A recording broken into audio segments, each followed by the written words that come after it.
live like a European but work like an American. Just work like hell. You think much bigger here in Silicon Valley. At the beginning, I used to pitch European VCs as well. They always wanted to know what the exit strategy was, what like the 3 or 5 year plan was. In San Francisco, you know, people are working on colonizing Mars, all kinds of just crazy shit. So like figuring shipping out in comparison to that is a much smaller challenge. Some of my board members, they ask me like, what about, I don't know, shipping to Mars? But at least they're asking these kinds of questions. They're not asking me about when I'm selling the company. In Europe, I think people want to be bankers, they want to be consultants, they don't want to be entrepreneurs. It is kind of awesome that people want to be entrepreneurs here in the US.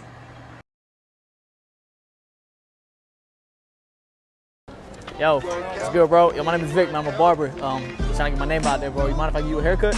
Is it gonna be fun? I'll do the best I can. You just like a burst on the side?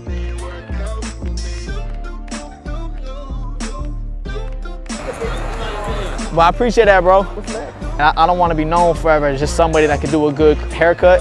Like, I want to be somebody that was able to motivate and inspire.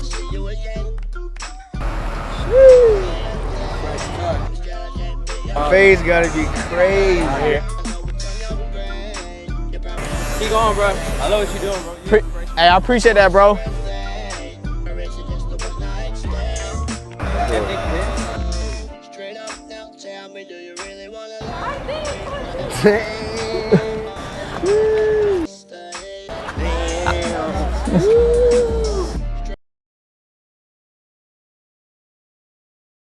My boy just set the barbershop up in the school bathroom.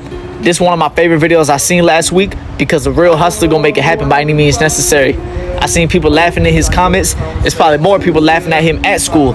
But this reminded me of myself because when I started in high school, folks was laughing at me too for wanting to be a barber.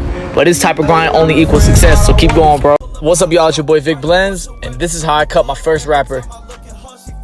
This was around 2018. I just graduated high school and I was still cutting in my brother's garage. An artist named Xavier Wolf that me and my friends listened to was on tour and he was coming to North Carolina. I ended up commenting under his tour picture and I said, let me give you a haircut when you come to NC. All he said was bet, so I took that as a chance and I went ahead and bought 2 tickets for my friend and I, and we decided to go. The show was 2.5 hours away and I didn't hear anything back after that comment, so I had no idea if he was actually gonna get a haircut. I ended up catching a flat tire and didn't know if I was gonna make it, but last minute, as we're 30 minutes away, I finally got a text back. I ended up pulling up to the hotel and I secured the cut. And even though we already bought tickets, Xavier pulled us up on stage for the whole entire concert, which was absolutely crazy because we just met him. But ever since then, I was able to create a lifelong friendship, so the risk was definitely worth it. They say you're gonna miss all the shots you don't take, so you might as well go for it because you never know what's gonna happen.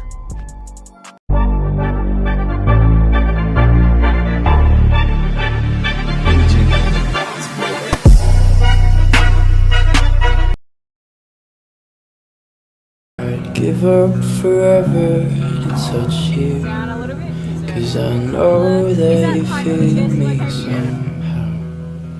You're the closest to heaven that I'll ever be, and I don't wanna go home right now.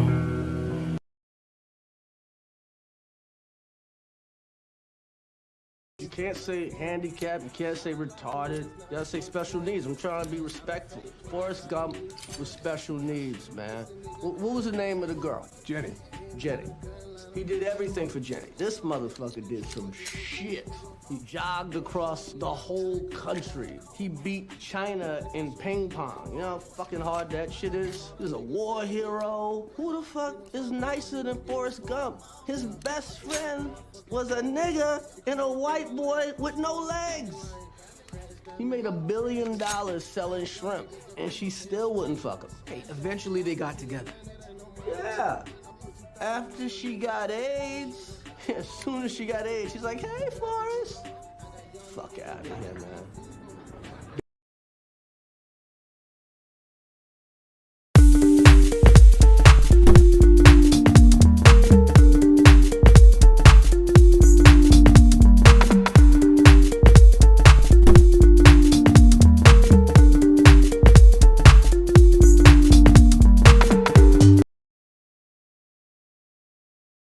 I remember when I was just a little boy, the year was 1901, I was this big. I remember I lived in a 2x4, and I would ride this little snail to work. I would deliver newspapers. And it was an incredible thing. I had a friend. He was an ant. And he told me, he said, Joe, one day you're going to, man, come on, look, folks. Well, that's Thoreau's quote, that most men live lives of quiet desperation. It's one of my favorite quotes ever because it's true. And I've been that guy. Oh my God. You're just in this world where you just can't wait to just run away. And how do people get stuck there? How do you think they get stuck there? Bills. Bills, like financial bills? Mm-hmm. Right? Yeah, bills and commitment. You have an apartment you have to pay for. You have a car you leased. You have a wife that you have to feed. You have a child you have to raise. You have your mortgage. You have your this. You have your that. And that's where it all comes from. Where do you think opportunity plays into that? Well, the opportunity takes place usually when you're young and you don't have any responsibility. That's when you have your options. Well, your options are severely limited the more you gather responsibilities.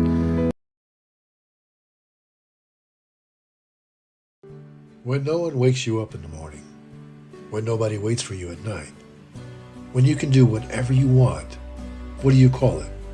Freedom or loneliness?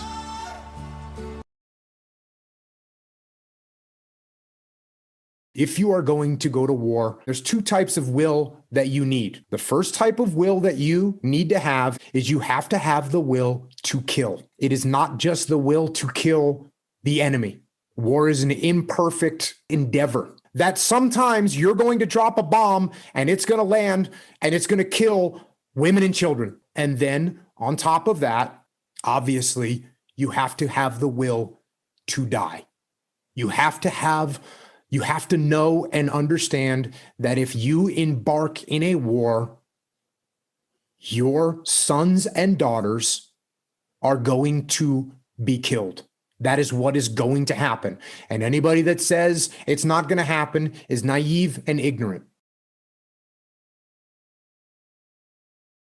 I asked a woman recently, I said, what do you look for in a man? She said, someone that can communicate, be vulnerable, and be open. I asked a man the same question. I said, what do you look for in a woman? He said, I look for someone that isn't going to cheat on me and someone that has a heart. Let that sink in for a minute. That's our current generation.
No, I don't understand, Coach. You had 2 gold medals. You had it all. Doris, a gold medal is a wonderful thing. But if you're not enough without it, you'll never be enough with it.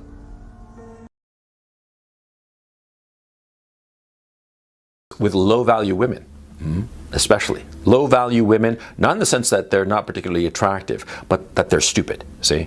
Stupid women, who by definition are low-value, they swallow the flattery. Oh yeah.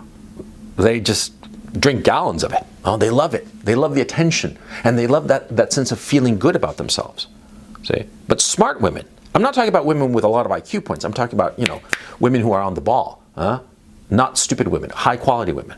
They realize that the flattery is a lie. And you know who I learned this from?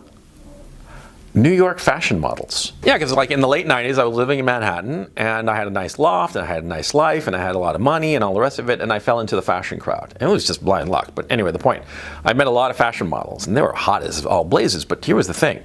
See, fashion models compete on looks, and so they're incredibly realistic.